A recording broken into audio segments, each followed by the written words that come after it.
Ready to explore the cutting edge of digital infrastructure? I'm Carrie Charles, your host of Let's Get Digital. Join me as we dive into the ideas, technologies, and leaders transforming the way we connect. From wireless telecom to fiber networks, data centers, and beyond. Sponsored by Broadstaff in partnership with RCR Wireless News. Now, let's dive in and let's get digital. Thanks for joining me on Let's Get Digital. I'm glad you're here. I have today one of my dear friends, Mike Underdown. He is the founder and CEO of Crosstown Fiber. I am absolutely thrilled to have him on the show today. You're going to learn a lot. We've got some cool stories to tell, along with learning a little bit more about the industry and also about Crosstown Fiber. So Mike, thank you for being here, finally. Thank you for having me. I'm glad our schedules finally connected. I know, you're so busy, but it's a good thing. So how'd you get into this industry, this amazing industry that we're all part of? And then tell the story also behind Crosstown Fiber. Sure. Well, it was several decades ago when I started, unfortunately. I had several, I'll call entry-level jobs when I got out of college. The market wasn't very good in the late 80s, early 90s. And I eventually ended up at a company called Teleport Communications Group, TCG. It was arguably the first CLEC in the industry. I worked for Bob Annunziata, was the founder, and it was just an amazing experience for me to start in that space, learning from Howard Brunke, who really was the godfather of fiber as far as telecommunications go. There's probably many others, but he was a New York Tel engineer that kind of co-founded TCG with Bob Annunziata. As I look back now, I wish I could appreciate then how much I appreciate everything I learned when I was there. I imagine everybody says that. But, we were dropped into the deep end of the pool in an industry that was just starting out. And I started in a sales role, although I had a bit of a technical spin to myself. So I started to kind of move more into a technical capacity, and then eventually moved all the way over into the data center side, where I was not really data center, but the data services side, where back when there was a technology called ATM, asynchronous transfer mode, which nobody knows what it is anymore. It's not your cash machine, but that inevitably died.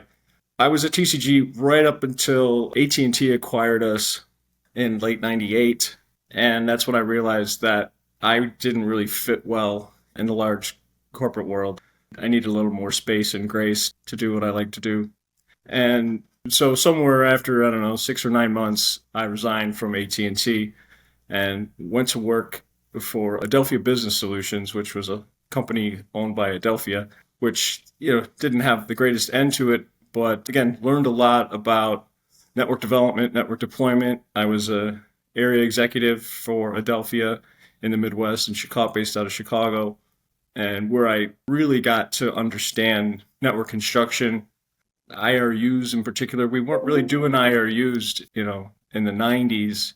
IRUs, irrevocable right of use agreements for network, really kind of kicked off, late 90s, but really into the early 2000s. And that contractual tool really is what's going on today in some way, shape, or form. But that's really why I sunk my teeth. Anecdotally, I'll tell you that when Adelphia filed for bankruptcy and everything crashed, I was personally crushed. I thought I had arrived at a company I wanted to work for. I worked for Jim Regas for a period of time directly and really enjoyed him as a human being, and as an executive, he was a great manager. And so when they filed for bankruptcy and everything kind of fell apart, I was crushed, and I left the industry altogether and said, I've had it with telecom. It's horrible. I wanted to do the next thing I love, which was pizza. And Pizza! Yeah, I met a gentleman by the name of Joe Semick, who was the co-founder of Tombstone Pizza up in Green Bay, Wisconsin, oddly enough. And I started a pizza business, and I was distributing frozen pizza for a period of time. And as much as I was angry at the telecom industry and how I was done with it in so many ways, shapes, and forms, I did not belong in food distribution. I spent a lot of time losing a lot of money. It didn't go well. I didn't belong there. I sold some pizzas to a hotel in Las Vegas, and this was the end of it, where I sold 150,000 pizzas to this hotel. and I think I made $1,800. Oh my Also, God. Telecom needed you back. yes. So inevitably, after all that, I did, again, it kind of gave me the entrepreneurial bug, if you will, because I realized that I could stand on my own. So I was doing some consulting for Mylan Pushkar, who, through his group, CityNet out of West Virginia, had acquired quite a bit of the Adelphia assets. So I went in there as a consultant and started to, I don't know, I guess strategically dispose of different assets that they didn't need. Inevitably coming down to the last four markets, which were Dallas, Phoenix, Chicago, and Cincinnati. And I put together a few dollars and bought it from them and started the company Chicago Fiber Systems, which was kind of an homage to Metropolitan Fiber Systems, MFS, because the original name of MFS was Chicago Fiber Optic Systems. And I wanted that name, but unfortunately it was still an actual legal entity at the time. So I couldn't. So I named my company Chicago Fiber Systems and started building a fiber infrastructure company in Chicago in 2006 and 7. I was a part owner in a data center, 601 Polk Street, in this time. So from 2006 till I sold it in 2008, I had owned part of a data center and a fiber company. My idea was to be the annex for 350 Cermak, as well as 710 Lakeshore Drive, which is the Starlight, the education gateway in Chicago. And at that time, in 2006-ish, Joe Mambretti over there wasn't taking anything but optical level connections. I think it had to be at least an OC 12, if I remember right. And not everybody, a lot of companies didn't have that. So my idea was to build a company to house all the people who needed to connect to 710 or 350. And I would create the OC whatever over there, and they would be subtenants of mine. That never went, but I ended up having some success in a company called Synesis, made myself and my investors an offer that we couldn't pass up. And they only bought the fiber asset. Eventually, we sold 601 Polk Street to what is now TierPoint, who owns 601 Polk Street today. All that jumping around, I continued to do consulting. I formed a engineering and construction management firm because I really found that I needed to see what I was doing. It's one of those things where I wasn't getting the satisfaction out of spreadsheets and proposals. I was getting more satisfaction out of moving dirt and seeing manholes get put into place and that kind of stuff. And I still am that way. I get most of my thrill about how much we can get done in Chicagoland. Frankly, this time in my life where I was a partner in Comdesco Communication Design Company, we were a civil engineering and construction management firm. Did that for about 10 years. That was where I kind of really got the bulk of my experience in construction specifically. It was also the time that probably the most important thing in my life happened. In 2013, I was diagnosed with stage 4 cancer, and I had this company and I had all these employees, and here I am battling this disease, and I didn't know what I was going to do. But the one thing I knew I wasn't going to do was, I had too many people depending on me. So I was just like, well, just got to push through, just deal with what's in front of you and move on. In hindsight, I formed a lot of my principles and philosophies as a result of my time laying in a hospital bed and how you learn not to deal with certain things. Anger doesn't get you anywhere. In fact, I found that some of my friends who I also were going through similar things at the same time, those who were angry about it and would, basically give the disease a personality and swear at it, they're the ones that passed. And I just never acknowledged it as a disease, and I just kept moving forward as deal with what's in front of me. We'll see what happens after that. Don't get caught up in the end. And inevitably, that I formed that into my company philosophy, which I'll go into later. So, I really had a positive attitude about it, and I think that is in large part how I survived it and moved on. That and the Blackhawks won the Stanley Cup. So that always helps. Yeah, that helped me a lot then. And so after all that, I exited Comdesco and started doing a lot of consulting just around the country in different ways, shapes, and forms, from data center design, communication design experience, where what I was seeing at the time, a company called QTS in Chicago had built a data center, and they were about to lose their anchor tenant because they didn't have a communication design. I got brought in to lay it out, and we started to show them how if they moved some of the infrastructure out away from the building, they could draw the carriers there instead of begging the carriers to come there. And by doing that, they immediately recovered that anchor tenant, and now the building's full, I don't know, 8 years later, and they're on to their expansion. I did the same for several other data center companies where effectively they kept missing out. They would think that the carriers were close, and the reality was there was nowhere for the carrier to intercept them. So you had to show them how the infrastructure needs to be laid out so that you can draw these companies in. If you don't have a tenant, the carriers aren't going to come. If you don't have the carriers, no tenant's going to go there because there's no connectivity. I mean, a data center that doesn't have fiber infrastructure is known as a warehouse.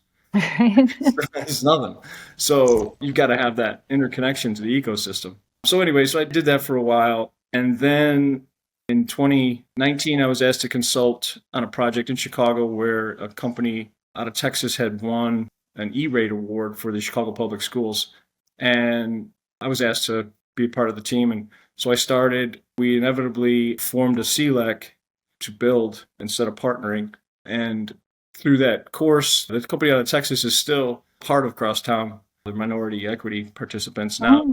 I had to brought money in to buy them out because it's clearly a very substantial capital burden to build in Chicago or any major metro, to be honest. Particularly cities in the east are very expensive to build. But between union labor and just the general age of the infrastructure can get expensive and challenging. So that's when we formed Crosstown Fiber. Again, I always have a little bit of a play on words. I was watching TV and a commercial came on for the Cubs versus the White Sox, the Crosstown Classic. And I thought, oh my gosh, it's so obvious.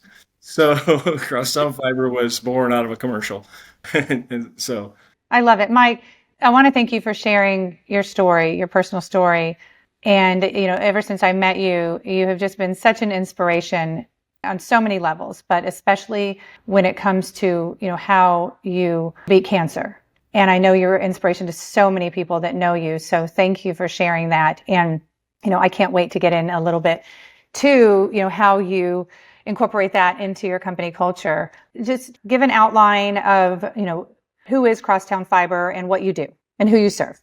So Crosstown Fiber is a fiber infrastructure company in Chicagoland. We provide high capacity fiber infrastructure. We're a subsurface utility. We only build underground. My entire network is 100% underground. Again, having built for a lot of people, aerial construction has its place, but it's not in data center interconnection. And in today's world, data center interconnection is arguably one of the most important things relative to the digital economy. Obviously power is becoming the focal point, but frankly, right behind it is the fiber connection. Because as I said, a data center that doesn't have connectivity to other data centers is a warehouse. It doesn't do anything. So that's where we expanded the Chicago public school network and went into the data center space, because I was building routes for these schools that no one had built before. No one was in these neighborhoods. That's why the project was born. So I had unique paths that no one else had. And again, going back to my previous experience when I was running Comdesco, was diversity is everything. And having unique routes that no one else has is the secret sauce, if you will. And at the time, I thought I was building enough duct. I had overbuilt the system significantly to the point where we have a choke point in our network that's about 12,096 fibers. I'm not sure, based on some of the numbers and things that I'm seeing in the market, the direction that that's enough. As much as I'm significantly dwarfing everybody else's infrastructure in a metro space, I'm not sure that even I have enough. So as we moved out into the suburbs, into Elk Grove and North Lake, we overbuilt that even more. So now we're, north of 20,000 fibers in that space. But again, we just want to make sure that no one ever says that we never get to say, hey, we got to overbuild that because we don't have enough glass. So we've kind of standardized on 864 cables. We don't pull anything less. I won't pull anything more either due to the splice case issues that can be done. And the bigger cables, I did some consulting work for a company out of Ashburn that was placing 6912 cables. And that's just too much fiber to deal with, in my opinion. it opens up a lot of opportunity for human error, which is generally most of the outages are caused by a person messing up. Yeah. So anyway, that's why we went with that architecture. Well, good. So, we talked a little bit about some challenges that you've seen with your data center clients, and there's, something that's missing in the planning and design phase that really causes problems down the line. Can you touch on that a bit?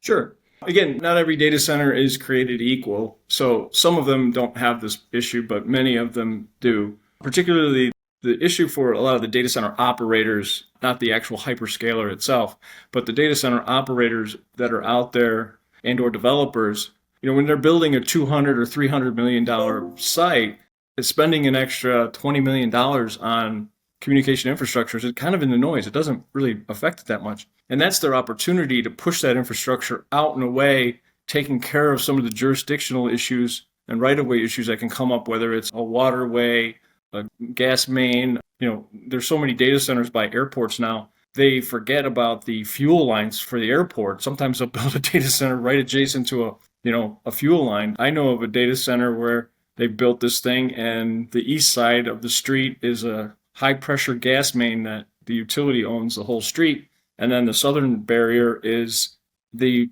jet fuel for the airport.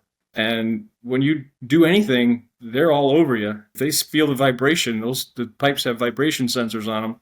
And then, these black vans show up. It's spooky. So not thinking about that. But while they were in construction of the building, they could have put communication infrastructure on other sides of the highway. They could have coordinated with the utility at that time to get their infrastructure on the other sides so that companies, fiber providers in particular, could tie in at that point, and then they leased the conduit back into the building. That was what we were doing back in the 90s with ePort, now 350 Cermec.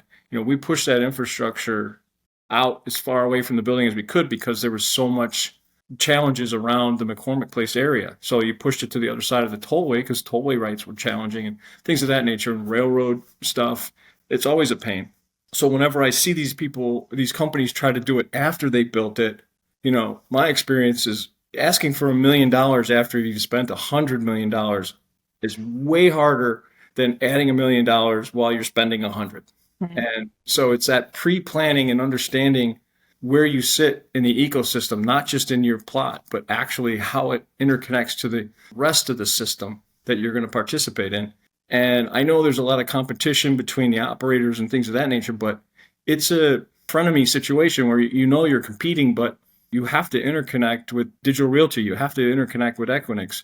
You can't just sit there. And now you're seeing, companies like Oracle and Microsoft collaborating on stuff. So everybody, even though they compete, they still have to come together as well. And, the more we understand that from an infrastructure standpoint and can pre-plan, I think we'll find that, one, the communities that we build in will treat us a little bit better because nobody likes having their streets cut 2-3 times. Do it once, do it right, and coordinate, which really comes from engineering and planning. What is the impact of the data centers on the communities? It's kind of complicated. I had a lot of friends at Microsoft and tried to help with some of the Microsoft community engagements where I learned some of the downside of it. The upside is around economic growth and job creation. The jobs that are created, although on the negative, there isn't a ton of them, but on the positive, they are high-paying, good jobs. On the economic growth, in Chicagoland, in the last, 15 years, there's been about $4 billion worth of data center construction in the Chicagoland area. There's probably another 4 or 5 billion coming. That's planned at least. I heard a number where Digital Realty has contributed, over the years that they've been there, 20 years that they've been there, in excess of $3 billion to the economy. So it's good money. So, from the taxable and all that kind of stuff.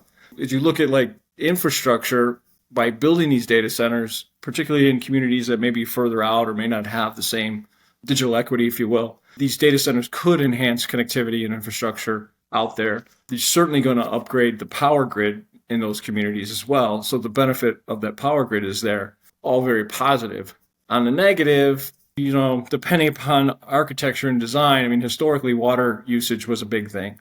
Energy consumption still a big thing. And, let's face it, not every data center looks great either. So zoning and aesthetics are kind of a challenge, or can be, for a lot of communities if they, have a little better look. So, there's a lot of different things that are there. And I know in Chicago, there's a new thing called a data residency, which is a mandate that a certain portion of the data that's there has to stay within the city limits. So, when they make these decisions to do stuff, it isn't immediately going to some other community for revenue. There's some of that is staying within the community itself. So it's just starting. We'll see how that goes. But I'm very excited. That was Alderman Villegas's drive. And I actually really do believe it's a great policy to be created, and maybe see more and more of it across the country.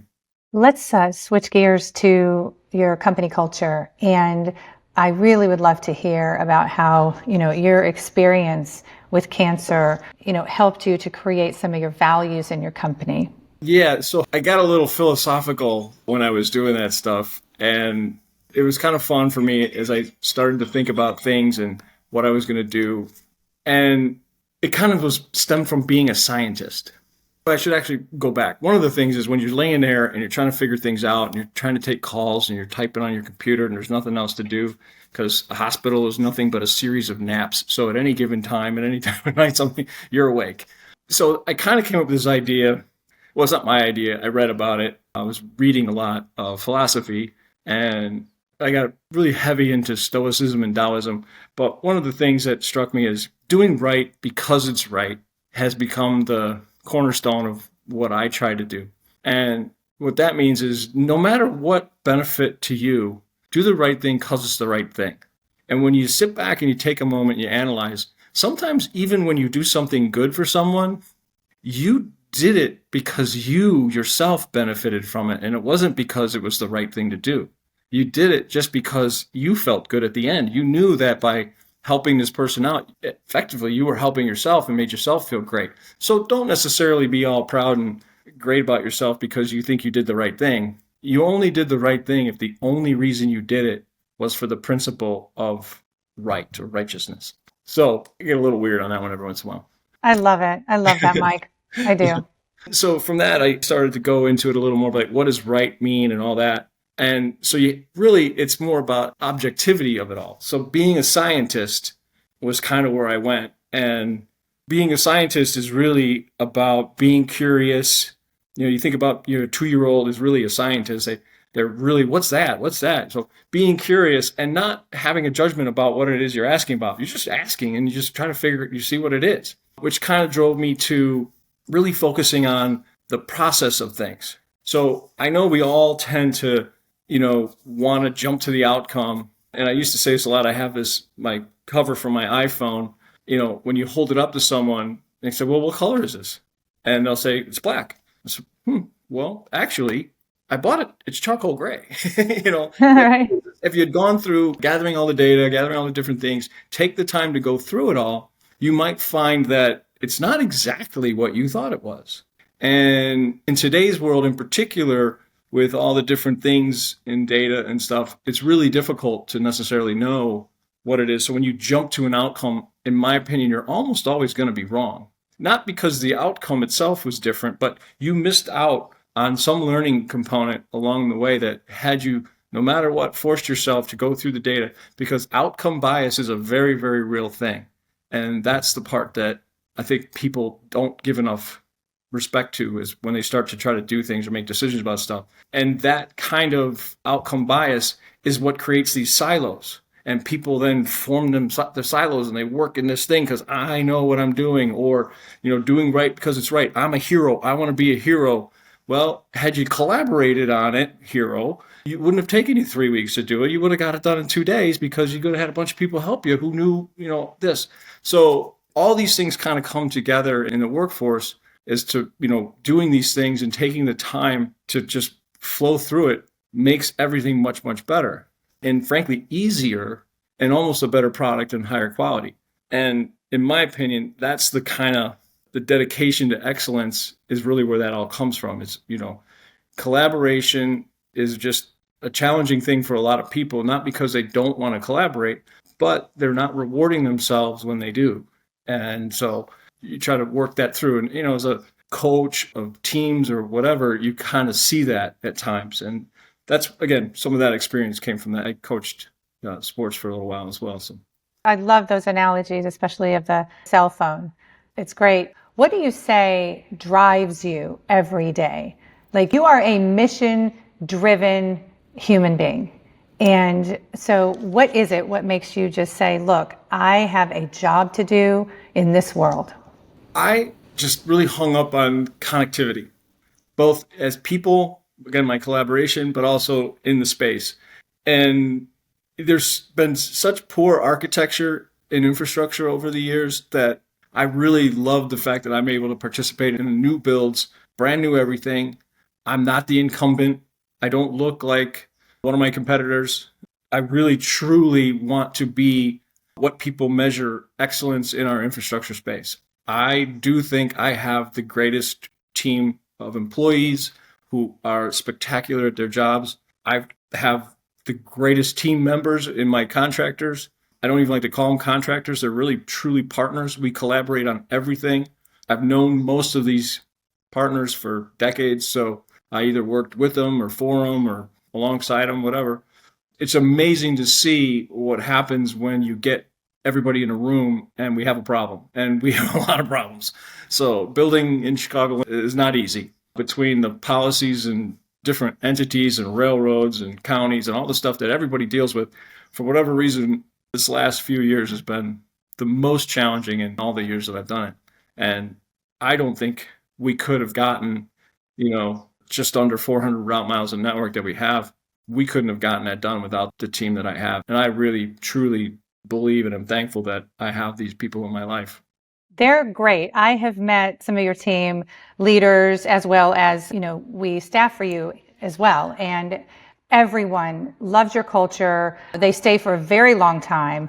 And, everything you're saying today is true. I know you very well, and you really walk your talk. Mike, there are some really exciting things on the horizon. And I want to finish with talking about your growth, new markets that you're expanding into. What does your growth look like over the next 5 years? We're definitely expanding around the collar states. Within Indiana, it's got some interesting dynamics going on with the different hyperscalers.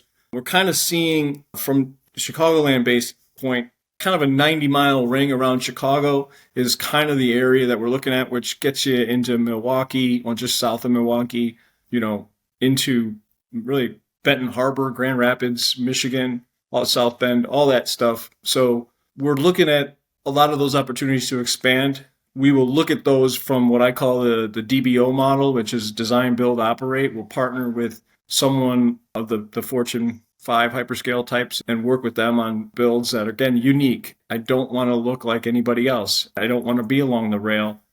Frankly, the rails are very dangerous, particularly in the interstates, because if a train derails and your cable gets cut, heaven forbid there's a chemical spill on that run, you won't get to repair that cable for weeks.